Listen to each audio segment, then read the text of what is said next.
Okay, it is 8:30 now here on a Thursday. We got Dr. April Ritz joining us on the show today. Good morning. Good morning. Facebook Live as well. You can see your pretty face, and also here as well. And we're glad to have you here. You always come in with something interesting to talk about, and we're going to talk real quick though about you have an event coming up tomorrow night, but you're getting close to being sold out, right? Yeah, so tomorrow night is our first annual Women's Wellness Retreat, and we have 2 spots left. Okay. So the place is going to be completely full. So we will be capping that. I would say register within the next hour because we keep getting slowly people registering like last Sure. night and this morning. But once we hit those 2 people, it will be full. So Okay. Excellent. yes. Yeah, that's great. That is wonderful. So, Well, you have a variety of speakers, too. Yes, it'll be good. We have all different topics from like skin health to nutrition to gut health, hormones, periods. I'll be talking about pelvic floor, of course, and then we'll have food, and there's going to be a lot of vendors coming in. So everybody keeps asking, are you guys going to do this again? My goal is to do this every year. So Good. be on the lookout for next year, and we might have to change venues if we're going to have more people. So yeah, well, that's a good thing. That's a good problem to have, right? yes. Definitely a good situation there with that loading up and a lot to learn. Yeah. So, of course, you're with Effingham Pelvic Health and Wellness. You are the owner of that, and you specialize, I guess, in pelvic health for everybody, right? Yes, men, women, and children of all ages. Yeah. So, what do you have for us today? What are we going to talk about? So today I really want to talk about overactive bladder. Okay. The success rate for physical therapy is very high with patients coming in with overactive bladder. So overactive bladder, what does that actually mean? Yeah. The definition is you have to have urinary urgency. So a strong sensation to void, and it can go with increased frequency. So having to go to the bathroom more than every 2 to 4 hours or more than 8 times a day. And sometimes it also goes with nocturia, which means having to get up at night to go to the bathroom. So there's a lot of different categories of overactive bladder, but the main definition is you need to have urinary urgency present. Okay. And then you could have overactive bladder dry, meaning you don't have any urinary leakage with it, or you could have overactive bladder wet with the leakage.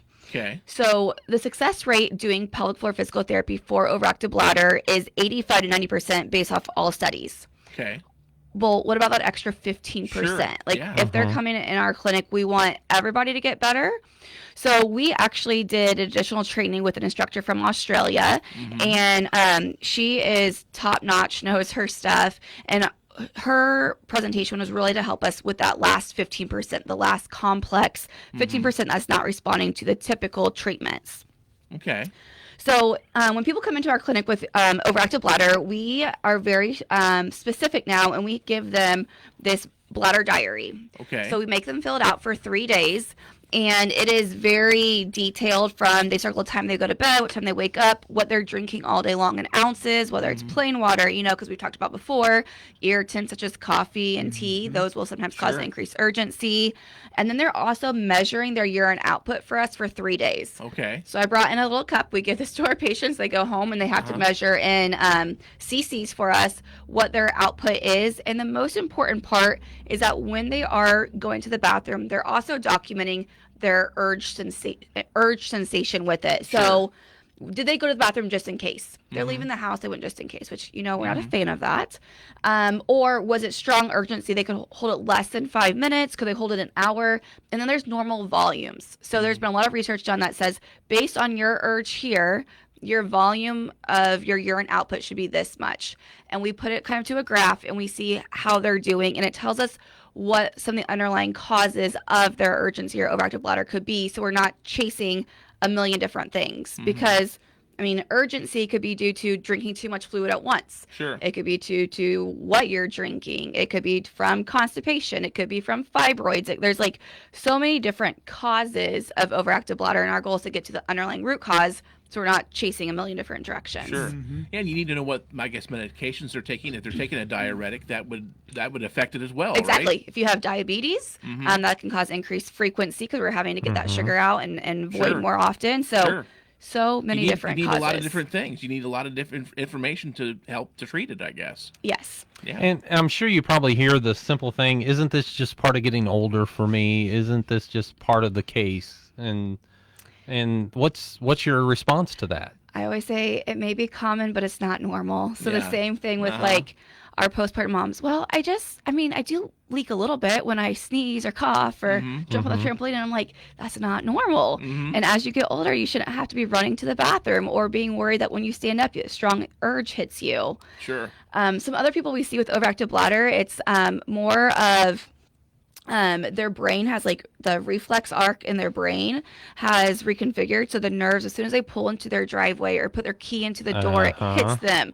Oh, somebody's Guilty. raising their hand. Guilty. Yeah, guilty. So you can actually retrain that. Your body was trained and it slowly started developing that pattern, and we can retrain that. And so we work with patients in the clinic for that too. Okay. I have a question about going to bed. I hadn't ever heard this, and now it's apparently trendy. You're not supposed to drink much within 3 hours of bedtime. Is that valid? It depends. Okay. So it is valid if you are a person who's getting up to go to the bathroom more than one time a night. So 0 to 1 is normal for under the age of 65. If you're over 65, 1 to 2 times at night, getting up to the bathroom is normal. But I do put that into place for my patients that have increased urination at night, or my kids with bedwetting. I still want them to get their fluid intake in, but I don't want them coming home from school and then drinking all their fluid then. Sure. A lot of kids do really bad at drinking fluid during the day, and then they come home and their parents are trying to, shove the water intake. So it has to be a slowed, like over throughout the whole day span, not just in the evening. So there is something to that. I'm okay with water in the evenings, but definitely not more of those caffeinated drinks or teas that can keep you up or make your bladder more irritated and you have to get up and pee more often. Sure. Okay. Yeah, I do the whole water thing in the evening. Basically after 3 o'clock, it's water. That's all I do. That's what I recommend, 2:30, cutting off all irritants if you're dealing with issues. Yeah, I just drink a lot of water. That's what I do. That's good. what Brian does. That's what I do. Yeah, that's When you my thing. when you So- say cutting off all irritants, you just mean liquids, right? Because there's a lot of irritants that I got out there after 2:30. Well, I'd like so to cut off mainly fluid irritants, but there's also not those irritants that you're talking about, but there's also like bladder irritants such as chocolate. Oh, okay. Chocolate is a bladder irritant. Okay. So after the holidays, if you've noticed that your urgency's been a little bit worse or getting up more at night, if you've been eating some chocolate or having more worsening leakage, it could be from that too. Wow. I didn't think about chocolate. I'm slow, but I'm looking at liquids and I'm thinking, why is one liquid worse than another as far as prompting somebody to have to pee more? So it depends. Everybody's different, but citric acid is in a lot of our fluids, or caffeine, or sugar and like sweet teas. So even decaf coffee and unsweet tea also they can be irritants to our bladder. Unsweet tea. Yep. So I really make people, when we do these bladder logs, I am really looking at their fluid intake to see based on what they drink, when are they experiencing the most urge based on like how they're documenting that. Yeah. And I can really help people put together, oh, you are right. Yeah. After I have that Diet Coke, my urgency for the next 2 hours is a lot worse compared to when I just drink water Sure. or whatever it may be. So, and it's not the same for everybody. Some of my patients can drink tea, no problem. It doesn't irritate their bladder. For me, I know tea is an irritant. I'm going to be going to the bathroom more often. Same here. Yeah. I'll be. Yeah. Thank you. Yeah. That's good. You always have good stuff, April. I appreciate it. Yeah, and of course, there's I guess you mentioned the three main sensations: the urgency to feel like your bladder is full, but it's not full, feel full, and then there's the urgency because the bladder is overfull. Yeah, so there's three main diagnoses under overactive bladder. So type 1 of urgency would be you feel the urge and you feel like your bladder is really full. And that can be due to like fibroids, constipation, or reduction in estrogen around the time of menopause, Okay. or taking in too much fluids quickly. That is the most common type of urgency, is urgency type 1. Then there's urgency type 2, which is when you feel the urge, but your bladder itself doesn't really feel full. And this can be due to pelvic floor tension or overactivity, your bladder neck funneling. So this is often when people go to stand up, the pressure causes funneling of the bladder neck, which gives them the sensation. Or it can also be, I was driving home, I didn't feel any urge, and then I pulled in the driveway or opened that door and it hit me. Yeah. So that's type 2, and that's about 34%.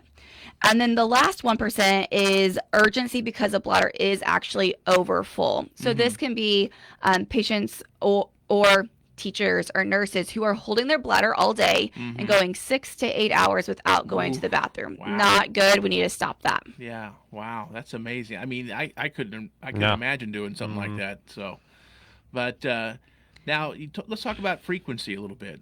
Yeah, so frequency doesn't have to be with overactive bladder, but it is a problem that we see in the clinic too, and it is going pee more than 8 times a day. Okay. So this can be due to increased urine production from too much fluids, diabetes, or medication for high blood pressure.